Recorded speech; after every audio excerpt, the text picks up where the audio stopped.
যাবতীয় তারিফ, যাবতীয় প্রশংসা, যাবতীয় গুণগান মহান রব্বুল আলামিনের জন্য, যিনি আমাদেরকে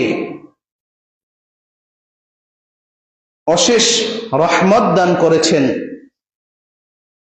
অগণিত বারাকা দিয়েছেন, অগণিত রিজিক দান করেছেন, যেগুলোর মাধ্যমেই আমরা জীবন ধারণ করতে পারছি এবং আল্লাহ রাব্বুল আলামিনের ইবাদত করার সুযোগ পাচ্ছি, শক্তি সামর্থ্য পাচ্ছি।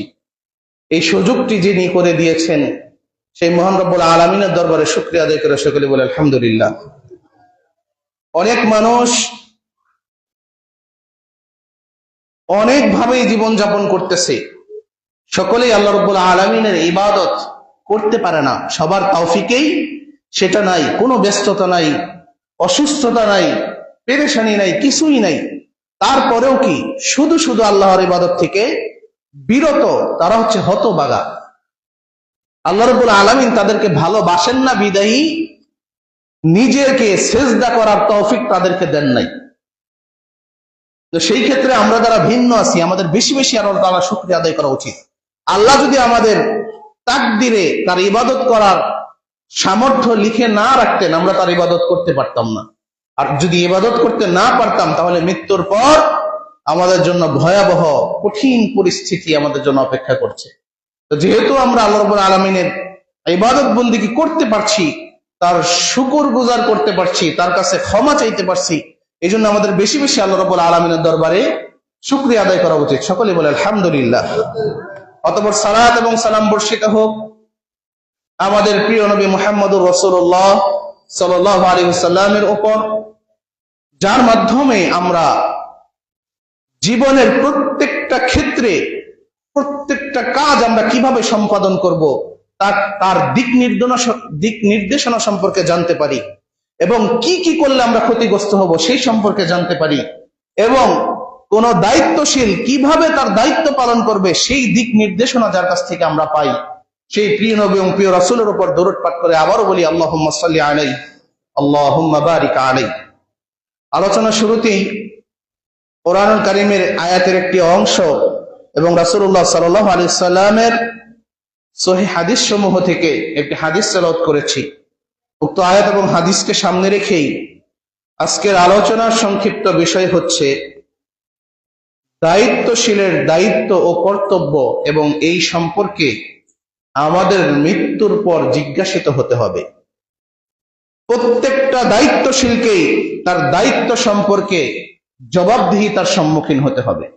আমরা জানি আল্লাহ রাব্বুল আলামিন কোরআনুল কারীমে বর্ণনা করেছেন যে তিনি যখন মানুষ পৃথিবীতে পাঠানোর ইচ্ছা পোষণ করেছিলেন, তিনি ফেরেশতাদেরকে কি বলেছিলেন যে আমি কি দুনিয়াতে মানুষ পাঠাবো, এটা বলেছিলেন? এটা কিন্তু বলেন নাই। তিনি বলেছিলেন সূরা বাকারার মধ্যে, ওয়াইয ক্বালা রাব্বুকা লিল মালাইকাতি ইন্নী জাইলুন ফিল আরদি খলিফা, যে যখন তোমার রব ফেরেশতাদেরকে বলল যে ইন্নী জাইলুন ফিল আরদি খলিফা, নিশ্চয়ই আমি কি করব, জমিনে প্রতিনিধি পাঠাবো, খলিফা পাঠাবো, দায়িত্বশীল পাঠাবো। এই প্রতিনিধি আর দায়িত্বশীল আরবিতে কি বলা হয়েছে? খলিফা। আমরা বলি না খেলাফত কায়েম করা, মুখে মুখে অনেক শুনি তো যে ইসলামী রাষ্ট্র কায়েম করতে হলে কি করতে হবে? খেলাফত কায়েম করতে হবে। অর্থাৎ এই প্রধানমন্ত্রী, প্রেসিডেন্ট, এমপি, মন্ত্রী সব বাদ, কি হবে তখন? খলিফা। ইসলামী রাষ্ট্রের প্রধান, তার পদের নাম কি? খলিফা। মানে হচ্ছে কি? নেতা, দায়িত্বশীল। তো সেই খলিফা শব্দের অর্থ কি? দায়িত্বশীল, প্রতিনিধি, জননেতা, যেটাই বলি না কেন। আল্লাহ রাব্বুল আলামিন আমাদেরকে দায়িত্বশীল করেই এই জমিনে পাঠিয়েছেন। প্রত্যেকেই এক একজন আমরা দায়িত্বশীল, প্রত্যেকেই এক একজন খলিফা। এই উপাধিটা কে দিয়েছেন? স্বয়ং আল্লাহ রাব্বুল আলামিন আমাদেরকে বলেছেন যে খলিফা, ইন্নী জাইলুন ফিল আরদি খলিফা, নিশ্চয় আমি জমিনে কি পাঠাবো? খলিফা পাঠাবো, দায়িত্বশীল পাঠাবো, প্রতিনিধি পাঠাবো। আমরা প্রত্যেকেই এক একজন প্রতিনিধি। আর যেহেতু আমরা প্রতিনিধি, সেহেতু আমাদের দায়িত্ব সম্পর্কে আমাদের মৃত্যুর পর হিসাব দিতে হবে, জবাবদিহি করতে হবে। যে হাদিসটা তেলাওয়াত করেছি ইবনে ওমর রাদিয়াল্লাহু আনহু থেকে বর্ণিত, তিনি বলেন রাসূল সাল্লাল্লাহু আলাইহি ওয়াসাল্লাম বলেছেন, আলা কুল্লুকুম রাঈন, তোমাদের প্রত্যেকেই এক একজন দায়িত্বশীল, ওয়া কুল্লুকুম মাসউলুন আন রাইয়াতিহি, এবং প্রত্যেকেই প্রত্যেকের দায়িত্ব সম্পর্কে জিজ্ঞাসিত হবে। প্রত্যেকেই প্রত্যেকের দায়িত্ব সম্পর্কে জিজ্ঞাসিত হবে মৃত্যুর পর। আমরা যারা পুরুষ মানুষ আছি, বাড়ির কর্তা আছি, তারা কি ওই পরিবারের দায়িত্বশীল। তারপরে বিভিন্ন শিক্ষা প্রতিষ্ঠানের টিচার যারা আছি, ওই সকল ছাত্রদের আমরা দায়িত্বশীল। আমি মসজিদের ইমাম হিসাবে আছি, আমি এখানকার দায়িত্বশীল। মসজিদের কমিটি যারা আছে তারা মসজিদের দায়িত্বশীল। তারপরে স্বামী স্ত্রীর দায়িত্বশীল, মা বাবা সন্তানদের দায়িত্বশীল।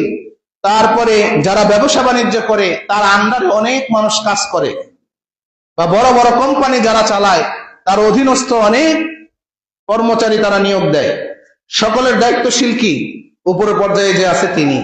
আবার যারা কর্মচারী, যারা লেবার, একদম নিম্ন শ্রেণী পর্যন্ত যদি ধরি, সেও একজন দায়িত্বশীল। তার যে দায়িত্বটা আছে, যে সকল মাল পাহারা দিতে হবে, যে সকল মাল দেখাশোনা করতে হবে, সেই মালের উপর সে দায়িত্বশীল। সেগুলো সম্পর্কেও যদি উল্টা পুল্টা করা হয় তার হিসাব দিতে হবে মৃত্যুর পর। ঠিক তেমনি ভাবে আমি কিছুই করি না, আমার সন্তান সন্ততি নাই, স্ত্রী নাই, মা বাবা নাই, কিছুই নাই, আমি নিজেই একজন একা ছোট, কোনো চাকরিও করি না, তাহলে আমার কোনো দায়িত্ব আছে? তারপরেও আমি দায়িত্বশীল। সেটা কিসের দায়িত্বশীল? আমার নিজের দায়িত্বশীল। আমি নিজে, আমি কি করতেছি না করতেছি এই ব্যাপারেও আমাকে কি করতে হবে? হিসাব দিতে হবে। হাদিসটি যদি মনোযোগ দিয়ে শুনি, রাসূল সাল্লাল্লাহু আলাইহি সাল্লাম বলছেন, আলা কুল্লুকুম রাঈন, তোমাদের প্রত্যেকেই এক একজন দায়িত্বশীল, ওয়া কুল্লুকুম মাসউলুন আন রাইয়াতিহি, এবং প্রত্যেকেই প্রত্যেকের দায়িত্ব সম্পর্কে জিজ্ঞাসিত হবে, প্রশ্নের সম্মুখীন হবে। ফাল ইমামুল্লাযী আলান নাস রাঈন ওয়া হুয়া মাসউলুন আন রাইয়াতিহি, যে মানুষের নেতা, জনগণের যে নেতা, সে তার দায়িত্ব সম্পর্কে জিজ্ঞাসিত হবে। এই যে চেয়ারম্যান, মেম্বার, এমপি, মন্ত্রী, প্রধানমন্ত্রী পর্যন্ত যারা আছে, তারা যতক্ষণ পর্যন্ত তাদের দায়িত্বে ওই পদে থাকবে, ততক্ষণ পর্যন্ত তার যে এরিয়া আছে, তার যে আন্ডার আছে, সেখানে যদি কেউ নির্যাতিত হয়, সেখানে যদি কেউ ধর্ষিত হয়, সেখানে যদি কেউ খুন হয়, সেখানে যদি চুরির ঘটনা ঘটে, ডাকাতির ঘটনা ঘটে, এই সব কিছুর দায়ভার কাকে নিতে হবে? ওইটুকু এরিয়ার যে নেতা তাকে নিতে হবে। আর সারা বাংলাদেশে যা কিছু ঘটতেছে সবকিছুর দায়ভার একদম সম্মিলিত ভাবে কার উপর যাবে? আর বর্তমান যে প্রেসিডেন্ট, তারপরে প্রধানমন্ত্রী আছে, এদের এই দায় নিতে হবে। এই দায় এড়ানোর কোনো সুযোগ নাই। এই জন্য বলা হয়েছে ফাল ইমামুল্লাযী আলান নাস, যারা মানুষের ইমাম, সকল মানুষের যে নেতা, ওয়া হুয়া মাসউলুন আন রাইয়াতিহি, তাকে তার দায়িত্ব সম্পর্কে কি করা হবে? জিজ্ঞাসা করা হবে। ওয়ার রাজুলু রাঈন আন আহলি বাইতি, এবং একজন পুরুষ তার আহলে বাইত, তার পরিবার, আহাল পরিবারের দায়িত্বশীল, তার পরিবারের সে একজন নেতা। ওয়া হুয়া মাসউলুন আন রাইয়াতিহি, তাকেও তার দায়িত্ব সম্পর্কে কি করা হবে? জিজ্ঞাসা করা হবে। ওয়াল মারআতু রাইয়াতুন আলা বাইতি যাওজিহা ওয়া ওয়ালিদি, এবং একজন মহিলা যে তার পরিবারের দায়িত্বশীল এবং তার সন্তানদের দায়িত্বশীল, ওয়া হিয়া মাসউলাতুন আনহুম, তাকেও তার দায়িত্ব সম্পর্কে জিজ্ঞাসা করা হবে। যে একজন মহিলা তার পরিবারের কাজকর্ম সে ঠিকভাবে করেছে কিনা, স্বামীর সেবা যত্ন করেছে কিনা, স্বামীর কথা ঠিকমতো মেনে চলেছে কিনা, স্বামীর মন সে সন্তুষ্ট করতে পেরেছে কিনা, এবং তার তার সন্তানদেরকে সে কোন পথে পরিচালিত করেছে, কিভাবে লালন পালন করেছে, এগুলো তার দায়িত্ব। এই দায়িত্ব সম্পর্কে জিজ্ঞাসা করা হবে যে তোমার সন্তানকে তুমি কোরআন শিক্ষা দিয়েছো, তোমার সন্তানকে মানুষের সাথে ভালো ব্যবহার করা শিক্ষা দিয়েছো, না তোমার সন্তানকে তুমি সারাদিন বাসার ভিতরে টিভি চালিয়ে টিভির সামনে বসে রেখেছো? এই সম্পর্কেও মহিলাদেরকে জিজ্ঞাসা করা হবে। যে হে মা, তোমার মেয়েকে তুমি কিভাবে পর্দা করতে হবে, কিভাবে শালীনভাবে সমাজে চলতে হবে এগুলো শিখিয়েছো, না বেপর্দা ভাবে কিভাবে চলতে হয় টিভি সিনেমা নাটকে নায়িকারা যেভাবে চলে সেগুলো দেখিয়ে দেখিয়ে সেগুলো শিখিয়েছো, এবং সেই সকল নায়িকাদের মতো ড্রেস কিনে কিনে ঈদের মধ্যে পরিয়ে দিয়েছো বাহিরে ঘোরার জন্য? এই সম্পর্কেও নারীদেরকে জিজ্ঞাসা করা হবে। আর আমরা যারা পুরুষ আছি আমাদেরকেও জিজ্ঞাসা করা হবে যে তোমার পরিবারে যত মহিলা আছে তাদেরকে কি ইসলাম শরিয়া মোতাবেক তুমি পরিচালিত করেছো, না না তাকে বেহায়া ভাবে বেপর্দা ভাবে বাহিরে চলাফেরা করেছে, নাকি তারা পর্দার সহিত চলাফেরা করেছে? এটারও হিসাব দিতে হবে। তুমি যে বাড়ির কর্তা, এই পুরুষ, একজন পুরুষ যে বাড়ির কর্তা, সে তার আন্ডারে যতগুলো ফ্যামিলি মেম্বার আছে তারা ঠিক মতো সালাত আদায় করেছে কিনা এই হিসাবটা কিন্তু সেই পুরুষের দিতে হবে। তার যত সন্তান সন্ততি আছে তারা সালাত আদায় করেছে কিনা, তার স্ত্রী সালাত আদায় করেছে কিনা, তার স্ত্রী মেয়ে পর্দা করেছে কিনা, তারা ঠিকভাবে ফকির মিসকিন বাড়িতে আসলে তাদের সাথে ভালো আচরণ করেছে কিনা, না ঘাড় ধাক্কা দিয়ে বের করে দিয়েছে, এই সব কিছু সম্পর্কেই তাদেরকে কি করা হবে? জিজ্ঞাসা করা হবে। একজন মহিলা যতক্ষণ তার বাবার আন্ডারে থাকবে ততক্ষণ পর্যন্ত যদি সে বেহায়া ভাবে চলাফেরা করে, বেপরদা ভাবে চলাফেরা করে, তাহলে সেই মহিলার বাবা হচ্ছে একজন দায়ুস। আর রাসূল সাল্লাল্লাহু আলাইহি সাল্লাম বলছেন যে দায়ুস কখনো জান্নাতে প্রবেশ করবে না। এবং সেই মহিলা যখন বিবাহিত হবে, বিবাহ করার পর তার স্বামীর আন্ডারে থাকবে, তখন যদি বেপরদা ভাবে চলাফেরা করে তাহলে তার স্বামী হচ্ছে দায়ুস। দায়ুস কখনো জান্নাতে প্রবেশ করবে না। এটা অত্যন্ত বড় একটি বিষয়, কিন্তু আমাদের সমাজে আজ পর্দা বলতে কোনো বিষয়ই নাই। নারী পুরুষ সব একাকার হয়ে গিয়েছে, কিন্তু এই সকল সম্পর্কে জিজ্ঞাসা করা হবে। অনেক সময় দেখা যায় যে আসরের আজান চলতেছে, অনেক সন্তান খেলার প্রস্তুতি নিয়ে মাঠের দিকে যাচ্ছে, আসরের আজান হচ্ছে, আবার মাগরিবের নামাজ শেষ হয়ে যাওয়ার পর মাঠে থেকে সেই সন্তান বাড়িতে ফিরছে, অথচ এগুলো নিয়ে মা বাবা সন্তানদেরকে কিছুই বলে না। খেলাধুলা করবে ঠিক আছে, জায়েজ আছে, কিন্তু খেলাধুলা এই নামাজ কালাম বাদ দিয়ে, আল্লাহ তাআলার ইবাদত বন্দেগী বাদ দিয়ে একজন বালেগ প্রাপ্ত বয়স্ক সন্তান যে খেলার মাঠে চলে যাচ্ছে, এর জন্য কি পিতামাতা কোনো হিসাব দিতে হবে না? তারপরে যত মা বাবা আজকে বসে আছেন মসজিদে এই অবস্থায় এখন উপস্থিত আছেন, আপনাদের সন্তানরা বাড়িতে বসে আছে, বাইরে ঘোরাফেরা করতেছে, জামাতের আগ মুহূর্তে মসজিদে প্রবেশ করবে, তাদের জন্য দুঃসংবাদ আছে যে আপনি এখানে বসে থাকাতে আপনার হক আপনি আদায় করছেন, কিন্তু আপনার সন্তান লাভবান হচ্ছে না। কিন্তু আপনার সন্তান যে বিনা কারণে এই জুমার দিনেও বাহিরে ঘোরাফেরা করছে, মোবাইল ফোন টিপে সময় নষ্ট করতেছে, এসে শুধু জামাত ধরবে, এর জন্য আপনি ঠিকই ক্ষতিগ্রস্ত হচ্ছেন। আপনি মসজিদে বসে আছেন বিদায় আপনার সন্তানের উপকার হচ্ছে না, কিন্তু আপনার সন্তান এখনো বাহিরে, আপনি ক্ষতিগ্রস্ত হচ্ছেন। আপনার সন্তানকে যখন কিয়ামতের দিন কঠিন ভাবে ধরা হবে, সেদিন ঠিকই আপনার দিকে অভিযোগের তীর ছুড়ে দিবে যে আমার বাবা তো গেছে, আমাকে তো নিয়ে যায় নাই, আমাকে যদি একটু ধমক দিত, ছোটবেলা থেকে অভ্যাস করে তো আমি ঠিকই যেতাম, আমার বাবা আমাকে এটা করাই নাই, তিনি একা একাই মসজিদে গেছে, তখন কি করবেন? আবার অনেকে অভিযোগ করেন যে সন্তানকে এইভাবে বলতে গেলে তো মারতে আসে, ছোটবেলা থেকে কি শিক্ষা দিচ্ছেন? সন্তান মারতে আসবে মানে? তাহলে আপনি একটা কাপুরুষ, আপনি বাবা নামের একটা কলঙ্ক, আল্লাহর কাছে কখনো হিসাব দিতে পারবেন না। মুক্তিযুদ্ধের পর থেকে আজকে পর্যন্ত বাংলাদেশের রাষ্ট্র ক্ষমতায় যেই দলই আসুক না কেন সকলেই এক একজন অপরাধী। কেননা কোন সরকারের আমলেই, কোন শাসকের আমলেই আমাদের শিক্ষা ব্যবস্থার মধ্যে ইসলামী শিক্ষা বাধ্যতামূলক করা হয় নাই। আর ইসলামী শিক্ষার নামেও যেটা আছে সেই শিক্ষা অর্জন করার পর ইসলাম সম্পর্কে কিছুই জানা যায় না। আজকে যদি আপনাদের সন্তানদেরকে জিজ্ঞাসা করা হয় আর কানুন ইসলাম সম্পর্কে কি জানো বলো, ইসলামী আকীদা সম্পর্কে কি জানো বলো, এক একজনের অবস্থা খারাপ হয়ে যাবে। কিন্তু ইসলামী আকীদা সম্পর্কে সঠিক জ্ঞান যদি কারো না থাকে, সে তো আসলে প্রকৃত মুসলিমই এখনো হতে পারে নাই। আর ইসলামী আকীদা সম্পর্কে জ্ঞান না থাকার কারণেই আপনাদের সন্তানদের গলায় গলায় তাবিজ দেখা যাচ্ছে, তারপরে কি বিভিন্ন শিরকমূলক কর্মকাণ্ডে আমরা লিপ্ত হয়ে যাচ্ছি। আর এটা শুধু শাসকের দোষ দিলে হবে না, আমাদেরও দোষ আছে। আমরা পিতা মাতা হিসাবে কখনো কি চিন্তা করেছি যে কোন লাইনে আমার সন্তানকে শিক্ষা দিলে আমার সন্তানটা ইসলামের সঠিক শিক্ষাটা সে পাবে? আপনি যদি আরব কান্ট্রির দিকে যান, এক একজন বিমানের পাইলটও কোরআনের হাফেজ, বিমানের পাইলট তাও কোরআনের হাফেজ, একজন ইঞ্জিনিয়ার সেও একজন মুফতি।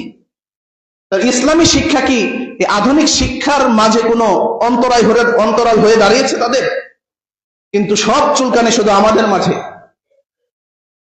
ওই ব্রিটিশরা এসে আমাদের একটা শিক্ষা ব্যবস্থা আলাদা করে দিয়ে গিয়েছে, জেনারেল শিক্ষা ব্যবস্থা, মাদ্রাসা শিক্ষা ব্যবস্থা।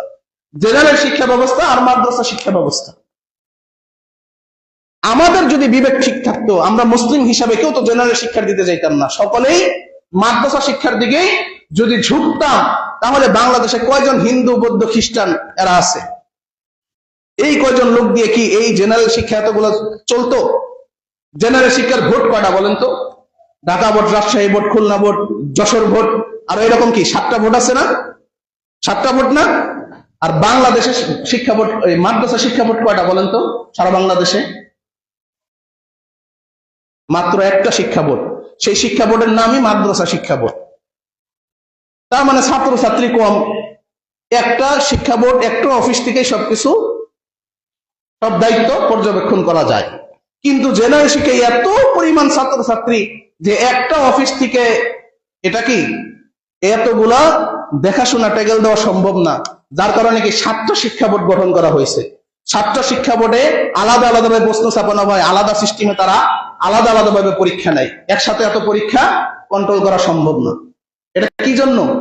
সব কি হিন্দু, খ্রিস্টান, বৌদ্ধ এদের সন্তান? ওগুলোতে মুসলিমদের সন্তানই বেশি। অথচ দেখেন, তারা যখন কিছু করে মুসলিমদেরকে বাদ দিয়েই করে, কিন্তু আমরা কিছু করলে তাদের সাথে গিয়ে যোগ দিই। একটা ঐক্য পরিষদের নাম শোনেন নাই? হিন্দু, খ্রিস্টান, বৌদ্ধ ঐক্য পরিষদ শোনেন নাই? সেখানে মুসলিম আছে? নাই। কারণ তারা জানে যে মুসলিমদের বিরুদ্ধে আমরা একমত। আরেকটা জিনিস দেখলাম যে গত 25শে ডিসেম্বর কি গেল? খ্রিস্টানদের বড়দিন, নাউজুবিল্লাহ। তো যাই হোক, অনেক মুসলিম আমরা না জেনে কিন্তু এগুলোর শুভেচ্ছা জানাই, যে বড়দিনের শুভেচ্ছা। আসলে বড়দিনের শুভেচ্ছা যদি কেউ জানায়, তার মানে সেও স্বীকৃতি দিচ্ছে যে আল্লাহ তাআলা সন্তান প্রসব করেছেন। বড়দিন মানে কি? যীশু খ্রিস্টের জন্মদিন। আর খ্রিস্টানদের বিশ্বাস কি? আল্লাহর পুত্রই কি? যীশু, তাই না? তাহলে কোন মুসলিম কি এটার শুভেচ্ছা জানাতে পারে? নাউজুবিল্লাহ। যদি কেউ জানিয়ে থাকেন, আজকে এখনই তওবা করবেন এবং নিয়ত করবেন আর কখনো এটা করবেন না। অমুসলিমদের কোন ধর্মীয় অনুষ্ঠানে কোন প্রকার শুভেচ্ছা জানালে ঈমান থাকবে না, এটা আমাদের মনে রাখতে হবে।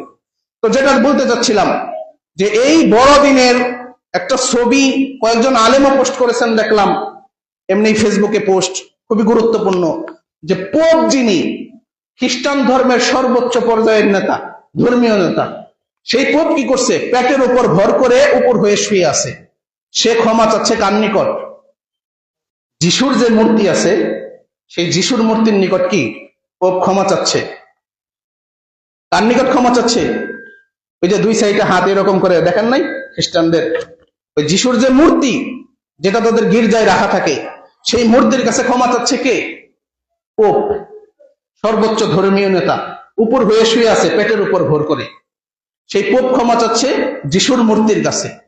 আর তার সাইড দিয়ে খ্রিস্টানদের পাদ্রী বলি আমরা, ফাদার বলে অনেকে, তারাও ক্ষমা প্রার্থনা করতেছে। তারা ক্ষমা চাচ্ছে কার কাছে জানেন? তারা আবার যিশুর কাছে চাচ্ছে না, তারা ক্ষমা চাচ্ছে ওই পোপের কাছে। তার পিছনে কালো কাপড় পরিহিত সাধারণ খ্রিস্টান, তারাও ক্ষমা প্রার্থনা করতেছে। তারা ক্ষমা প্রার্থনা করতেছে ওই সকল ফাদার, পাদ্রী যারা আছে তাদের কাছে। কত বৈষম্য দেখছেন? অর্থাৎ একজন সাধারণ খ্রিস্টান সরাসরি তারা যার উপাসনা করে যীশু খ্রিস্ট, তার কাছে কিছু চাইতে পারবে না। তারা চাবে কার কাছে? সাধারণ যে পাদ্রী আছে তাদের কাছে।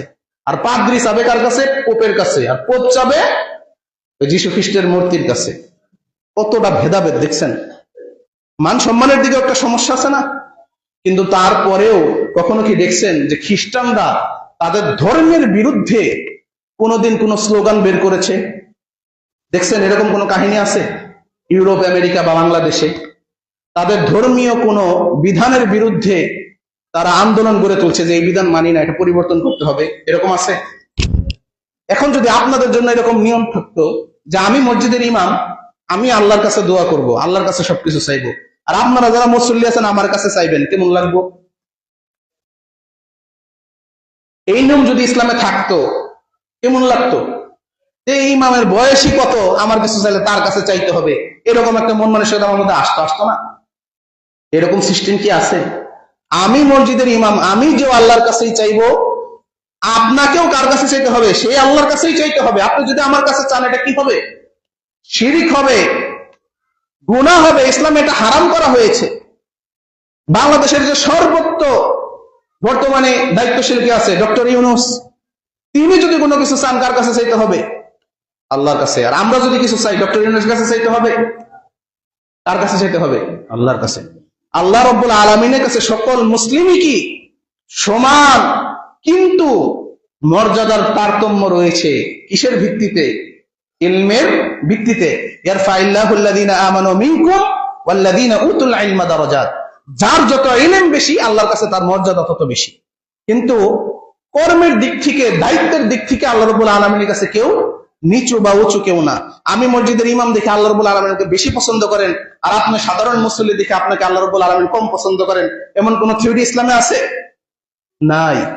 একটা টেক্সটাইলের মালিক আল্লাহ রাব্বুল আলামিনের যত পছন্দ, ওই টেক্সটাইলের একটা লেবার আল্লাহ রাব্বুল আলামিনের তার থেকে বেশি পছন্দ হতে পারে না? কত সুন্দর থিওরি। তারপরে হিন্দু ধর্মের কথা যদি বলি, হিন্দু ধর্মে একজন মেয়ে বিবাহ হওয়ার পর যদি তার বাবা মারা যায়, বাবার কোনো সম্পত্তি কিন্তু তিনি পাবে না। পাবে? কিন্তু ইসলাম ধর্মে আছে না নাই? হয়তো ভাইয়ের থেকে কম পাবে, কিন্তু এরও অনেক থিওরি আছে। অনেক ধর্মে অনেক ধরনের নিয়ম আছে যেগুলো মানবাধিকার ক্ষুণ্ণ করে। কি করে? মানবাধিকার ক্ষুণ্ণ করে। কিন্তু সেই সকল ধর্মের লোকেরা কখনো তার ধর্মের সেই নিয়মের বিরুদ্ধে কখনো মাঠে নামে না, আন্দোলন করে না, মিছিল করে না, মিটিং করে না। কি জন্য? কারণ আমরা মুসলিমরা তাদেরকে খুঁচাই না যে তোমার ধর্মে এটা আছে, এর মাধ্যমে তো তোমার অনেক ক্ষতি হচ্ছে, তোমাকে নিচু করা হচ্ছে, তুমি কি করো? এটার বিরুদ্ধে আন্দোলন গড়ে তোলো। আমরা এরকম খোঁচা দেই কাউরে? আমরা কি করি? ওরা ওদের ধর্ম যেভাবে পালন করে করুক, আমাদের কোনো ক্ষতি না হইলেই হয়েছে। কিন্তু আমরা মুসলিম যারা আছি হতভাগা, আমাদেরকে তারা ঠিকই খুঁচায়, আর তাদের খুঁচায় আমরা ঠিকই সুরসুরি অনুভব করি। সেই অনুভব করে আমরা রাস্তায় নামি যে নারী পুরুষ সমান অধিকার দিতে হবে, পর্দার বিধান বাতিল করতে হবে। তারপরে আরো বিভিন্ন ইসলামের বিভিন্ন থিওরির বিরুদ্ধে যে আন্দোলনগুলো হয়, সেগুলোর নেতৃত্ব যারা দিচ্ছে, তারাই দেখবেন বংশীয়ভাবে, জন্মগতভাবে মুসলিম পরিবারের সন্তান। মুসলিমরা এগুলোর আন্দোলন করে না। আজকে যারা নারীবাদীর আন্দোলন করেছে, এগুলোর মা বাবার নাম দেখেন তো এক একজন। বেগম রোকেয়া হিন্দু নাম না মুসলিম নাম? সুফিয়া কামাল মুসলিম নাম না হিন্দু নাম? যাদের কথাবার্তায় উদ্বুদ্ধ হয়ে যাদের সন্তানরা, যাদের উত্তরসূরিরা আজকে নারীবাদী হয়ে গিয়েছে। নারীবাদী বলতে কেমন নারীবাদী? এই যে জুলাইয়ে যে আন্দোলন হলো, আগস্টের যে আন্দোলন, সেখানে পুলিশরা নারীদেরকে সমানে বাইরে দিতেছে, সেখানে কোনো প্রতিবাদ নাই। তারপরে আপনার সিলেট যান, চট্টগ্রাম যান, মেয়েদেরকে বিবাহ দেওয়ার সময় লক্ষ লক্ষ টাকা যৌতুক দিতে হয়। তাহলে তা না হলে পুত্রবধূর উপর নির্যাতন করতে করতে অনেকে খুনও করে ফেলে, মেরেও ফেলে। এরকম ঘটনা ঘটে না? ঘটে না? এইগুলো সম্পর্কে নারীবাদীদের কোনো ভূমিকা নাই। ভূমিকা কোথায়? নারীদের কেন পর্দা করতে হবে, নারীদের কেন ইসলামে সংযত থাকতে বলা হয়েছে, তারা কেন পুরুষদের মতো বাহিরে ঘুরতে পারবে না, তারা কেন চাকরি করতে পারবে না, নারীরা কেন নিজের পায়ে দাঁড়াতে পারবে না, এগুলো নিয়ে তাদের মাথা ব্যথা। নারীদের যে সম্মান, সেই সম্মান নিয়ে তাদের কোনো মাথা ব্যথা নাই। শয়তানের যত অর্ডার আছে, সেগুলো বাস্তবায়ন করার জন্য তারা রেডি। তাই বললাম যে অন্যান্য ধর্মের কত নিয়ম মানবাধিকার ক্ষুণ্ণ করতেছে, মানুষদেরকে কত ছোট করতেছে, ধর্ম এই যে বর্ণভেদ শিখাচ্ছে, সেগুলো নিয়ে কারো কোনো মাথা ব্যথা নাই। মাথা ব্যথা শুধু ইসলাম নিয়ে।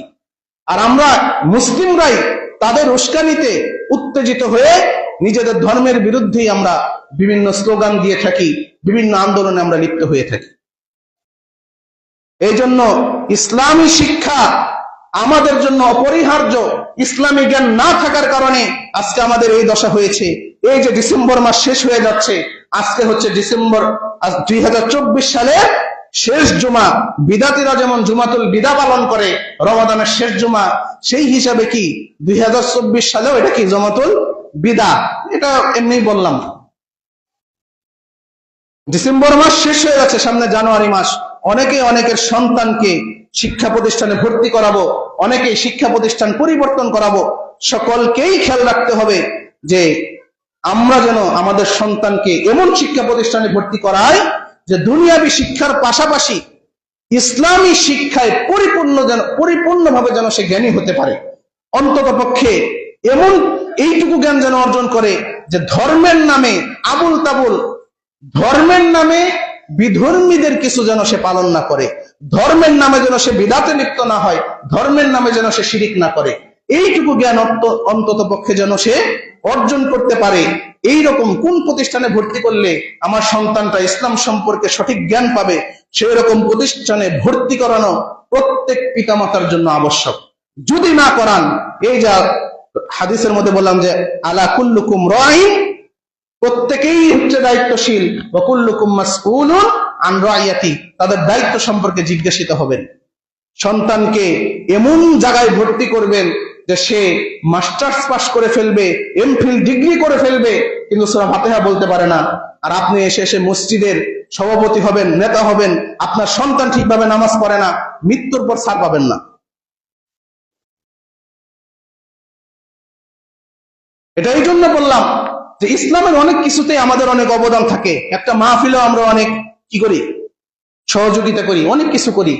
কিন্তু নিজের সন্তান যদি আমি ইসলামী শিক্ষায় শিক্ষিত না করি, তাহলে আমি অযথা মাহফিলে টাকা দিয়ে, মসজিদে টাকা দিয়ে কি ইসলামের প্রতি দরদ দেখাচ্ছি? এটা তো আমাদের বুঝতে হবে। এই জন্য সামনে জানুয়ারি মাস আসছে, আমরা সকলকেই উদারত আহ্বান জানাবো যে ইসলামী শিক্ষাকে গুরুত্ব দিন। আমরা যদি ইসলামী শিক্ষাকে গুরুত্ব দেই, রাষ্ট্রীয়ভাবে ইসলাম শিক্ষাকে বাধ্যতামূলক করতে সরকার বাধ্য হবে। যখন দেখবে যে আমার জনগণ ইসলামী শিক্ষা যেখানে নাই, সেখানে কোনো ছাত্র ছাত্রী পাওয়া যায় না, তখন ওই স্কুলগুলোতেও ইসলামী শিক্ষা বাধ্যতামূলক করতে কি সরকারই বাধ্য হবে। স্কুল হোক, কলেজ হোক, ভার্সিটি হোক, এগুলোর আমরা বিরোধিতা করি না, এগুলো বেশি বেশি হোক, কিন্তু সব জায়গায় যেন ইসলামী শিক্ষাটা বাধ্যতামূলক থাকে, এটাই হচ্ছে আমাদের দাবি। আর তা না হলে আস্তে আস্তে ইসলাম সম্পর্কে আমরা যেমন অজ্ঞ, ছোট ছোট পোলাপান পূজা খেলে, জামাই ষষ্ঠী খেলে, কিভাবে পূজা দিতে হয় এগুলো তারা কয়েকজন মিলে খেলতেছে, কি নাটকে দেখে দেখে তারা শিখে ফেলছে। তাদের সেন্সে তো আর এটা ধরতেছে না যে ওটা অন্য ধর্ম, ওটা যদি অনুসরণ করি আমরা মুশরিক হয়ে যাব, এটা তো সে বুঝতেছে না। তো যাই হোক, আলোচনা ওইদিকে বাড়াচ্ছি না, যে আমরা প্রত্যেকেই দায়িত্বশীল, দায়িত্ব সম্পর্কে আমাদের জিজ্ঞাসা করা হবে। এখন কথা হচ্ছে যে আমরা যে দায়িত্বশীল, তা কেমন হবে? না মসজিদের ইমাম দেখে তার কোনো বিচার হবে না, কিছুই হবে না। সারা জীবন কষ্ট করে মাদ্রাসায় পড়ছে, মসজিদে নামাজ পড়াইছে, আর কি হিসাব? এরকম কোনো গ্যারান্টি আছে? না। আমার দায়িত্বে যদি কোনো ত্রুটি থাকে, যেটা আমি বুঝতে পারতেছি না, সেটা আপনারা যদি বুঝতে পারেন আর আমাকে যদি ধরিয়ে না দেন, এই সম্পর্কে আপনাকে হিসাব দিতে হবে। আমার দায়িত্বে কোনো ত্রুটি আছে, আপনারা বুঝতে পারতেছেন, আমাকে ধরিয়ে না দিয়ে সেটা বাজারে, চা স্টলে, বিভিন্ন জায়গায় গিয়ে যদি আপনারা মিটিং করেন, লাভ আছে? কোনো লাভ কোনটা? সরাসরি আমার সাথে যোগাযোগ করা, অথবা 2-4 জন লোক নিয়ে বসা, আমাকে ডাকা যে এটা এইভাবে না করলে এইভাবে করলে ভালো হয়। আসামি হিসাবে উপস্থাপন করা না, কি করা? একটু স্মরণ করিয়ে দেওয়া, যাতে মানুষটা সংশোধন হয়। সেটা আপনারও কোনো ভুল থাকতে পারে। আমি যদি আপনাকে বলি যে আপনি এরকম করতেছেন কেন, যান মসজিদ থেকে বাইরে যান, হইলো না জিনিসটা? যে এরকম করেন না, এটাই হবে। যেমন ছোট কোনো বাচ্চা আসলে অনেক মুরব্বী কি ধমক দিয়ে তাদেরকে বের করে দেয়, আমিও যদি মুরব্বীরে ধমক দিই, তারা বের করে দিলেন কেন, আপনি বের হয়ে যান, তাহলে কি হবে? বরং কি, যারা বয়স্ক তাদেরকে বোঝাতে হবে যে না, যারা ছোট তারা আসুক, একটু দুষ্টামি করলেও করুক, তাদের অভ্যাস হোক মসজিদে আসার, তাদেরকে কিছু বললেন না। এই যে সুন্দরভাবে বললাম, তাতে কি আমার শত্রুতা তৈরি হয়ে যাবে? ঠিক তেমনি আমারও যদি কোনো ভুল ত্রুটি আপনারা পান, সুন্দরভাবে আমার সাথে যদি একটু আলোচনা করেন, তাহলে কি আপনার সাথে আমার কোনো শত্রুতা সৃষ্টি হবে না।